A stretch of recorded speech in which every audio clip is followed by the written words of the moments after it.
Welcome, everyone, to The Shadow Knows, where we explore the psyche, mystery, and transformation. I'm Maureen. And I'm Klara. Today, we're diving into initiation, not just as a ritual, but as a psychological process. Through a Jungian lens, initiation marks the moments when we're asked to leave behind someone we once were and step into something deeper, often through challenge, through loss, or inner confrontation. In the work of Carl Jung, these thresholds are essential to individuation, the lifelong process of becoming whole.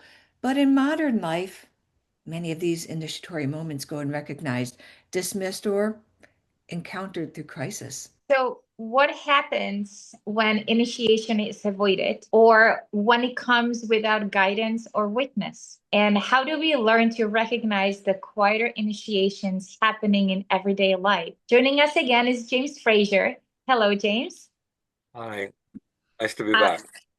Glad to have you back. And I hope that you can help us to explore what it really means to cross these inner thresholds and how initiation shapes who we become. Welcome. Thanks.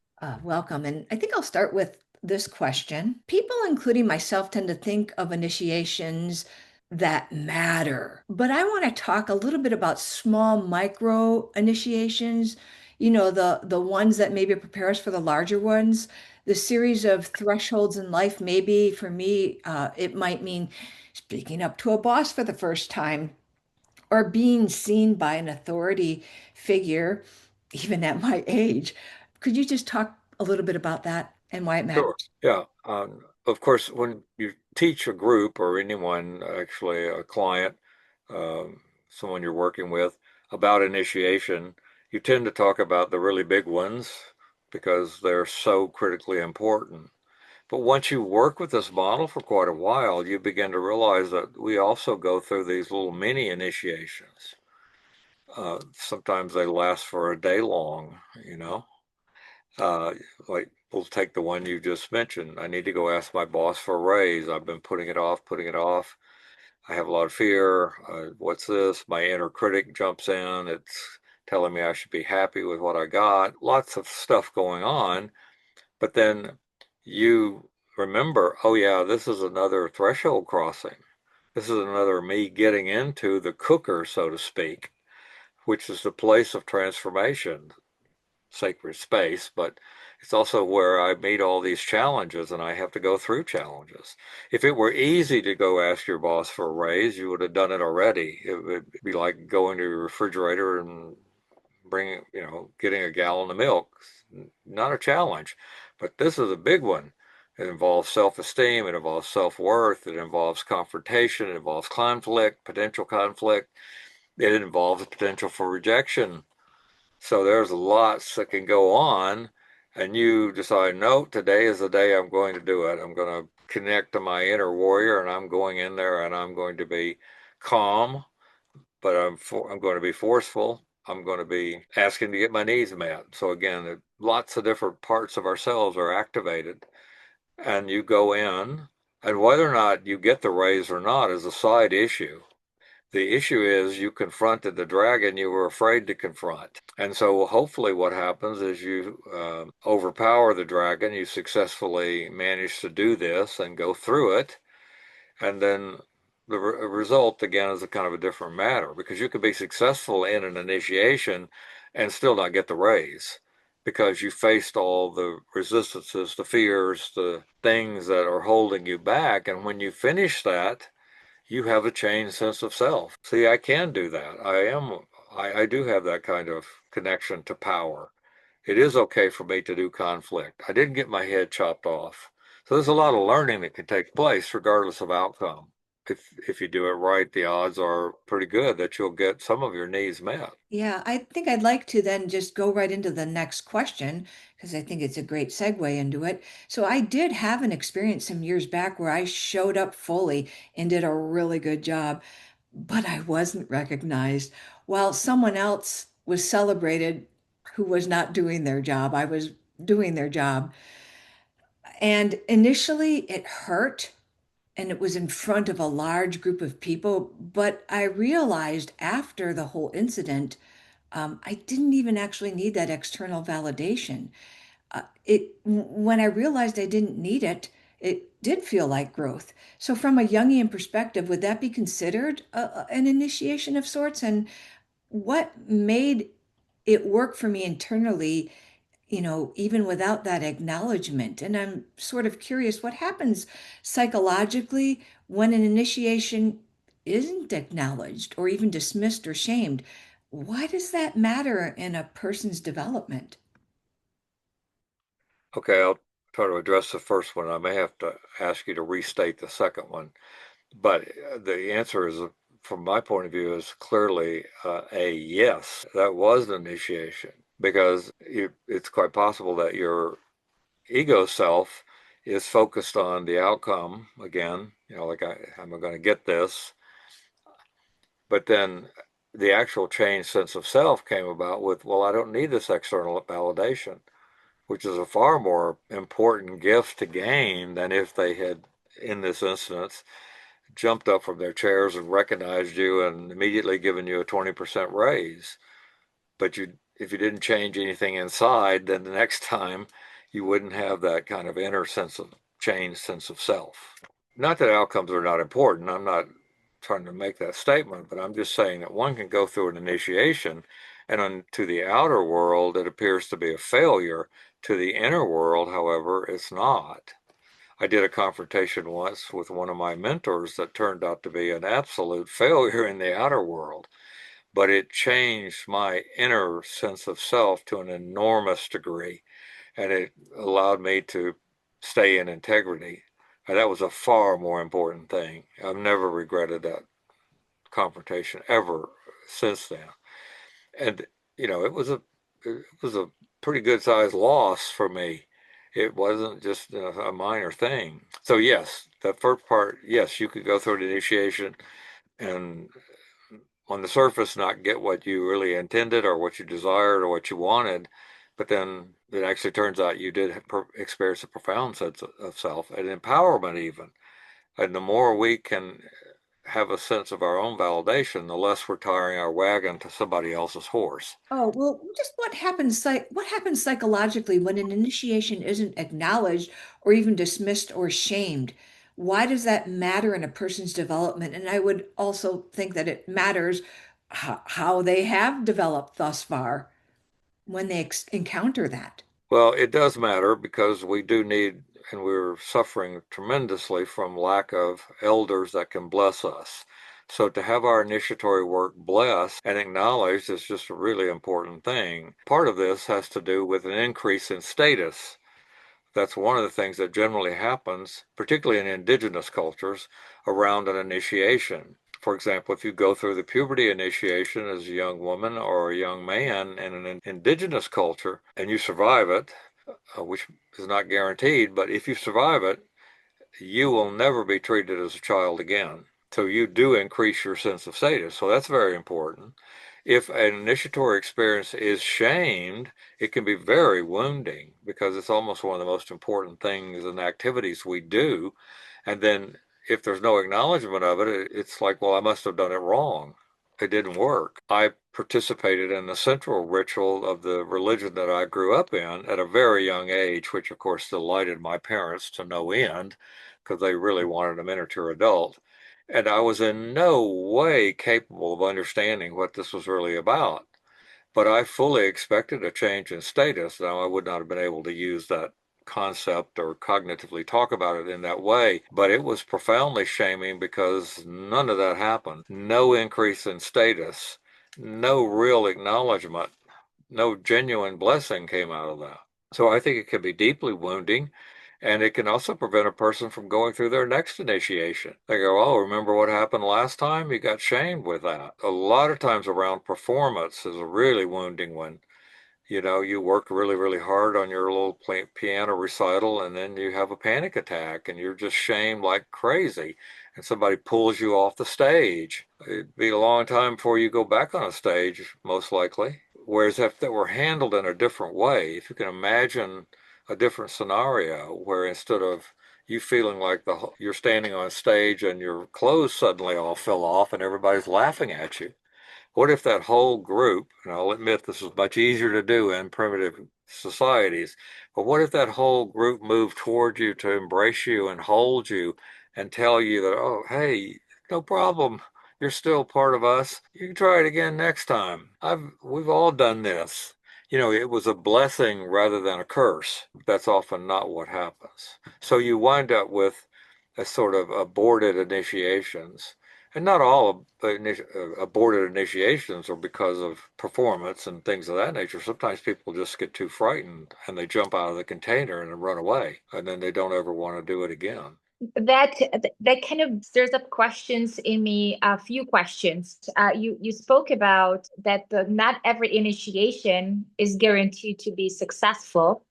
And I often, what I'm seeing around, like there's been this people romanticizing about the whole initiatory process, making it so, it means I am in initiation, therefore I'm just going to come on the other side as a change with a changed sense of self, but it's not always guaranteed. So the other questions where it seems like an archetype is just being invoked, triggered within the psyche, something that is just pushing us to live the enlarged, maybe deeper, maybe bigger self. And so I wonder, does also the initiation have a structure? Meaning, are there parts to an initiation? That also evokes another question, and the necessity of someone guiding, observing that process in a form of a ritual elder. So if you can speak about that. Simply, yes, of course, if every initiation was successful, then it really wouldn't be an initiation because it would just be, okay, well, every time we do this, it works, so people would get bored with it and, probably fade away. One of the main components of initiation is, one, you're thrown into disorientation. Your world collapses. Your fabric of your assumptive world rips. It's often precipitated by some loss or the need for some sacrifice. In the case of the puberty rituals, for example, what we have to sacrifice is childhood. And we're not doing that, by the way. You can see the net result of us not having that. But you have to sacrifice childhood. And then you have to take on these adult responsibilities, which are sometimes a lot of work and dangerous and difficult. So there is no guarantee in an initiation, even if you know a lot about initiations. Of course, if you know nothing about initiation and you have no container and no ritual elder, the odds are very stacked against you that initiation is going to be successful. And one of the main ones we see is the call by the psyche, by the deepest psyche, for transformation, except people misinterpret that. They don't have any context for it in the modern world. So there's a kind of longing for youth that gets kicked up at midlife, for example, as when people start having plastic surgery. A lot of males buy red Corvettes to fulfill their childhood fantasy. Those are not initiations. They're pseudo initiations. And even if you go to a place that has, we do initiations on the door and business cards that say, initiation guide extraordinaire, call this number. There's no guarantee that you're going to really be in liminal space. That means that space that's actually potentially transformative. Again, we're so far away from this. It's probably been about 600 years in Western culture since we did conscious initiation. And I would defend this, actually. You could say, well, the Catholic Church has built into it the archetype of initiation. Actually, absolutely they do.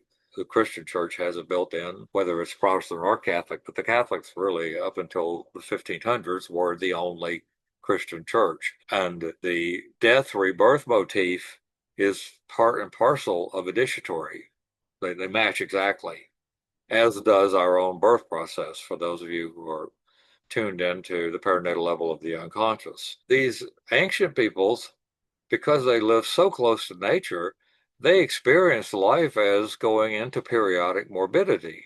In other words, things die. Every winter, everything dies. It all goes dormant. Then it comes back in the spring. And you find festivals and ritual practices and feast days. I meant to mention this about the Catholic Church. The Catholic Church actually has, it looks like a miniature Bible to a Baptist like myself, but it's called the Missional. I'm mispronouncing that probably. But it's like pretty much every day is some celebration of some saint or some feast or some festival or some religious holiday. So literally, if you were Catholic, you've got a built-in manual for ritual practice every day. Most of us don't have that, and certainly not the tribe I grew up in. So it is certainly known to us that they're, generally speaking, these rituals follow what we could even call the archetype of initiation. And why and when it gets constellated is as individual as humans. Sometimes people are seemingly almost forced into initiations beyond, and suddenly something draws them out of their normal, everyday, Monday life, and now they're either on an adventure or they are suffering and having to go through great loss. And I would argue grief truly done in ritualized process is absolutely a potential initiation. You are supposed to be going through some process that leaves you with a changed sense of self. That model we know very, very well from studying all the different kinds of initiations, and they all seem to have key components to them. One is this ripping of the fabric of your assumptive world. Our archetypal mix we come in with, our birth process imprints, our biography, our early childhood, especially learning experiences, our traumas, our belief system, our particular personality. That's what you would call the assumptive world. And that goes morbid, as these ancient cultures knew. And they also knew that if you had a tribal member whose world was going morbid, they needed to do something so they didn't go into deep, completely unbearable depressions. They actually call it loss of soul. And they would do ritualized process, often involving death and rebirth, particularly the major ones, to effect this change.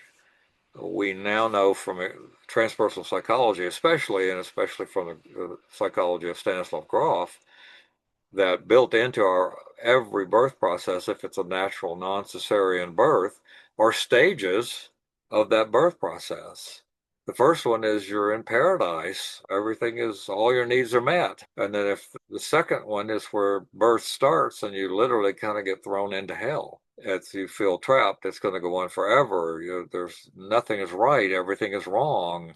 You've gone from perfect bliss to perfect suffering and feeling that there's no exit, there's no way out of this ever. And then the third stage of birth is a real struggle through the birth canal, but then you have birth and death and sexuality all mixed into one. And then finally, there's the liberation. And your sense of who you are is according to the level of cognition you can have at that time. I don't mean you get this on an intellectual level, but you definitely have a changed sense of self. You're no longer inside the womb, you're outside the womb. And you're supposed to be now entering into a second womb that's the protective space of childhood. And so what happens there is critically important. So we know a lot about these stages. We know about the call, as this also comes out of Joseph Campbell's work, The Hero's Journey. There's usually the call. Somehow it happens that your psyche or the universe provides something that calls you. For some people, it's to go on a long trip, go to a sacred place, go on pilgrimage, go questing. They don't know exactly why, but suddenly they get the idea they should go out to Sedona, these incredible desert spots. A third of the people going to Sedona are expecting to have a spiritual experience when they go there. It can be purely secularized as well. You get sudden urge to go to Las Vegas. Well, Las Vegas is kind of like going to see the Wizard of Oz, it's the city of lights. It never ends. There's no clock. Everything goes. But you might also get the quest constellated and you go seeking for a guide, an elder, a ritual elder who can help you with this. So maybe you hear about this workshop and you sign up for it, not really understanding what it's about, but there's something deep in you that says you got to go there. This quest motif, this constellating of leaving and going there, is a well-known part of literature and film, especially fairy tales. But then you come to a threshold, and that threshold means you have to make a decision. Am I going to get into the cooker of initiation and face all of my shadows and my demons and dragons, and not knowing if I'll come out of it or not? Or do I run back and try to hit the restore button like on your computer where it'll take it back to the time before everything got chaotic? And quite frankly, most people without culturally, ritually sanctioned rites of passage and guidance in this try to hit the restore button. That's one of the reasons we're such a youth-orientated culture. Because the issues that start pressing upon you at midlife weren't pressing upon you when you were 21. There were other issues that were pressing upon you, but not these. And by midlife, they start to take on a very serious connotation. For one, there's a dawning awareness you're not going to live forever. And then you start experiencing loss, friends, grandparents, family members. And so it's often that we've lived the first half of life trying to live in the outer world exclusively and do all the things everybody said that will make us happy, buy a house, get married, have children, join the golf club, all those things. But by midlife, you hit a flat land. And so your world has gone morbid. And to anxious people would say, your soul's wandered off, you got to go find it. Or expressed in our more modern language, we'd have to say you have to get into a conscious relationship with your unconscious. You need to develop an ego self axis, and that will involve a lot of inner work, a lot of personal growth work, and learning how to regulate these archetypes, just learning the maps, because most of the time we don't know very much about the psyche. But would you say that these impulses of initiation, if you will, they can come also in a form of a thought or like even unconscious fantasies? And then if you can touch up a little bit more of the necessity of the ritual elder for the initiation. Okay. Well, I think it comes in all kinds of ways, so I certainly wouldn't exclude somebody who suddenly gets interested in even a video game, and suddenly they're playing this video game and they're kind of unconsciously acting out. I wouldn't call this initiation, but I'm saying the pull for initiation is there. And even somebody who says, well, I want to go on vacation, I'm going to the beach. And they may drive there thinking the only reason they're going there is to lay in the sun and, drink cool drinks under the shade tree. But actually, the confrontation with the ocean is a very powerful metaphor for their own unconscious. And if you're working with them and you're tuned into this, you listen when they're reporting about their trip. Was there anything in there that had a kind of an initiatory thing to it? Was there anything that threw them into disorganization? Was there anything that was very foreign to them or unusual to them? And so you have something to work with. But you could also work with people's dreams. Dreams often have enormous amount of initiatory. And sometimes the images, the psyche is quite capable of humor. I mean, it's got a good sense of humor. I remember one dream that my mentor reported, and it was somebody who was, I think they were pretty steeped in the type of religion that I grew up, which was a Southern Baptist traditional kind of Protestant religion. But they had this dream that down in the church fellowship hall, where everybody usually did the potluck meals and had those kind of social meetings, she dreamed that she was down there working, preparing for one of these things, and she opened up the freezer and there was a tiny little Oriental man frozen in the freezer. How could that possibly be related to initiation? I'm not going to tell you the whole story, but it can be. One is the Orient for us Occidentals has always got a pull to it because it's exotic. It's very different than ours. So the idea of going someplace unusual is also very much a part of that quest because you have to get out of your old world and you don't yet have a new world. People get this quest motif and it plays out in performance. For example, somebody sets out to become the greatest guitar player in the world, and they'll learn pretty quickly that there's a lot of competition because lots of people want to be that. And they may even have some opportunities for initiation because of that questing, but because they're so focused on that goal, they're not really benefiting from the change process that could occur. So you can see failed initiations very easily, but you could also see initiations that the person just needs to be made aware of. Like, I think yes, here's this drama that's happening to you in your life. Let's say it's something at your office and you've got a conflict with a real bully at the office. Well, actually what's going on there is your own psyche is pointing out the fact that you're not very skilled at dealing with bullies.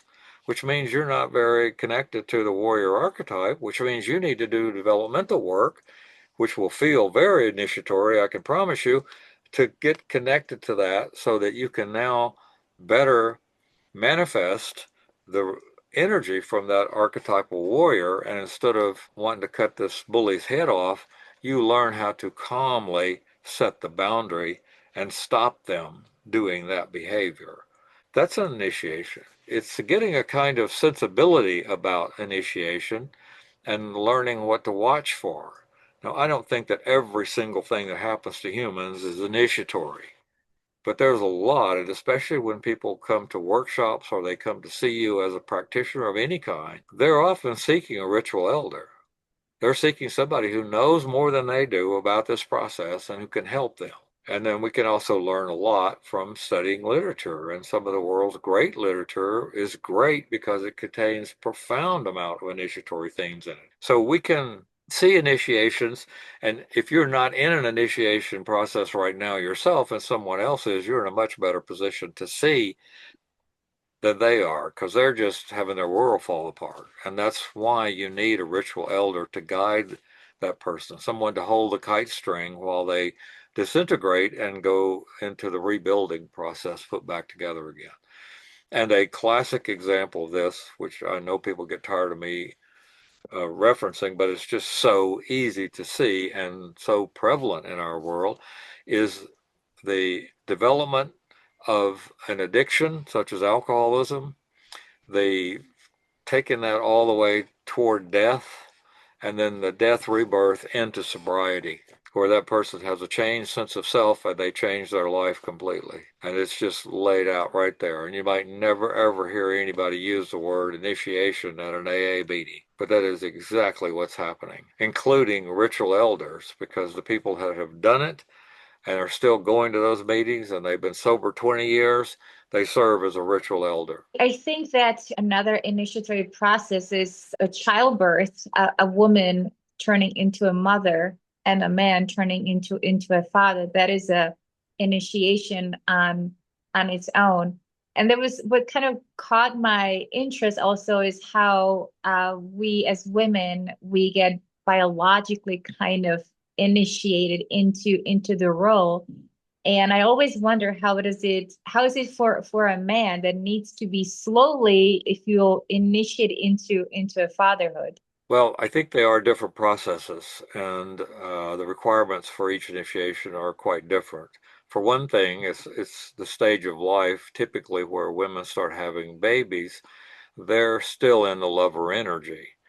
If the male is still in the lover energy at that point, he's probably already headed toward trouble because he should have been moved over to the opposite energy of the warrior and being initiated through ritual eldership. And again, this is easier to see in so-called primitive culture. So his role as father becomes much more pronounced at a later time period when he develops his affiliative function. I'm not saying that this should let men off the hook, that they shouldn't have anything to do with child rearing. That's not what I'm saying. I'm saying that the basic motif for a woman is receptivity and being the container. We've kind of changed our sensibility about all that, and I'm not sure I'm qualified to give opinions about it. I do believe that the backlash after several hundreds of years of patriarchy, which by the way doesn't care any more about males than it does females. Patriarchy are little boys who've got a lot of power. But the male is usually a motif, or the masculine in a woman is another way to say it too, is on going out and questing, accomplishing something, saving somebody, protecting. The woman's space is holding the space. Now, in our modern sensibility, well, that could be very easily, and I have been misunderstood a lot about this.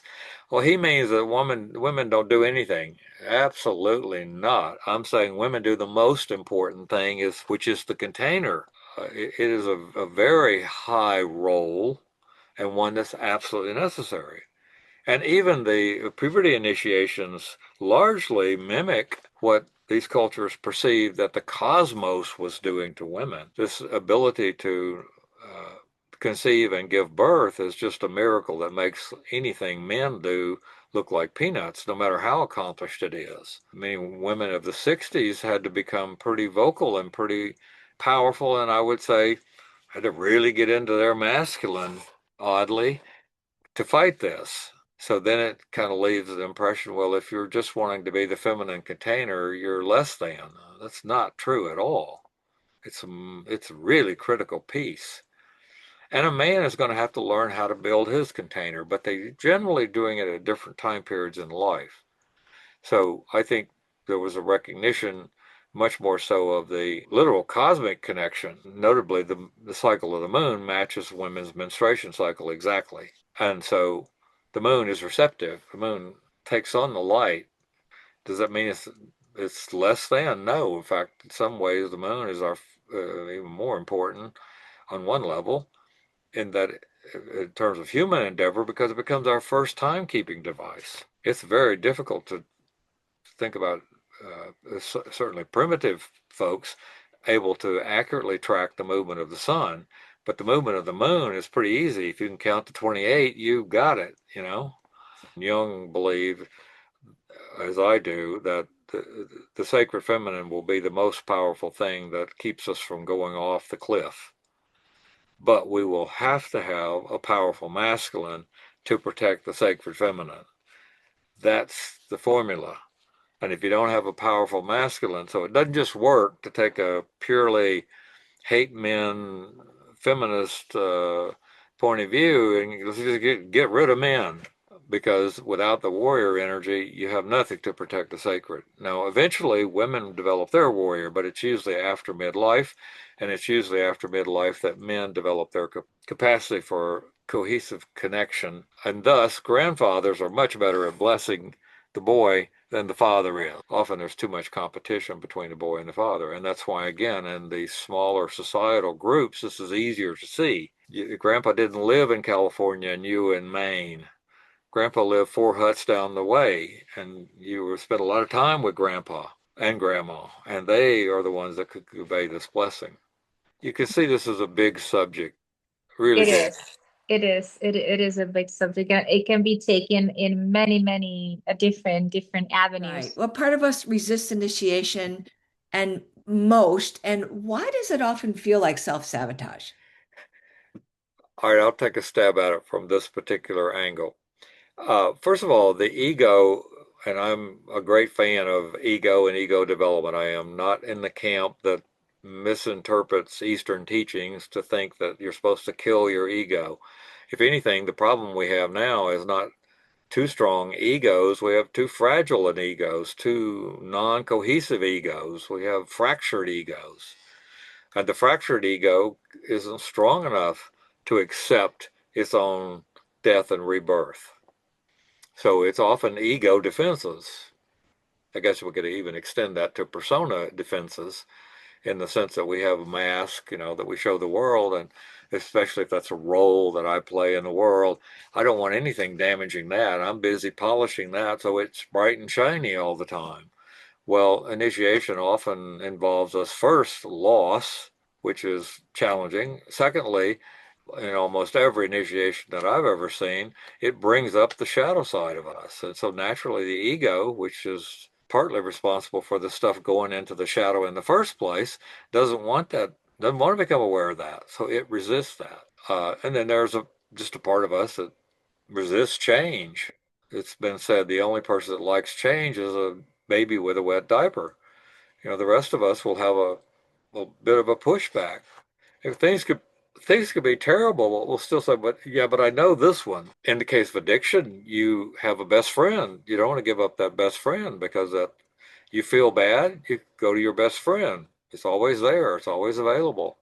Of course, it stopped working and its use has taken you into ever increasing psychopathologies. And eventually you hit alcoholics, people in AA call hitting the bottom, means you finally just get to a place where you're forced into doing initiation. It's either that or you die. Not everybody is presented with those stark a choice, but nevertheless, that can be what happens. So we all have resistances to initiations, and even if you've gone through many of them successfully, every new one that comes along, a part of you will go, do I have to do this one? Because it's going to bring up your shadow. It's going to bring up the places that you're still undeveloped.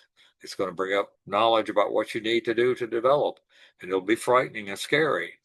So this is, again, a lot of people just would rather, if they start getting a feeling like they need to do something about initiation or change, they may just go to the refrigerator and grab a thing of ice cream and go sit down and watch television until it passes. There's a lot of failed initiations. That would be the thing I would point to. And again, I don't want to give people the idea that I think the ego is wrong. The ego's job is to keep all this stuff at bay. It's supposed to keep the unconscious and the collective unconscious out of our awareness. That's its job. But it also ultimately has to surrender to a greater self. So it has to get a relationship going. And this is where we have to start learning how to deal with the tension of the opposites. Because we definitely, if you do any kind of depth level work, this is what you discover. You may have a persona image that you're a very nice person, wouldn't hurt a fly, very nice. And then you get into this deep inner work, it turns out you've got a pretty nasty shadow that would really like to lash out and hurt some people. And occasionally, of course, it does. And then you feel badly and, oh, that's not me, I'm a nice girl. And you close it all back in the closet and it builds up even more. And then the next time it explodes, it's even bigger. So lots of us can resist it. The resisting is not the abnormal part, but this is where the ritual elder can come in. And it could be as simple as you're working with someone and you give them a science, not science, but you give them a project to do, an art project, and they keep coming in week after week telling you, no, they didn't do the project. And you, as the ritual elder, may have to eventually say, well, I've noticed a pattern. I've given you this assignment for 4 weeks in a row now, and every week you've come in with a different excuse about why you didn't do that. And so I'm wondering if we could look at what's behind that. What is your fear? What is your resistance? It may be something they're completely unaware of. Resistances are part and parcel of us being humans. But us doing an analysis on it can lead to profound insights.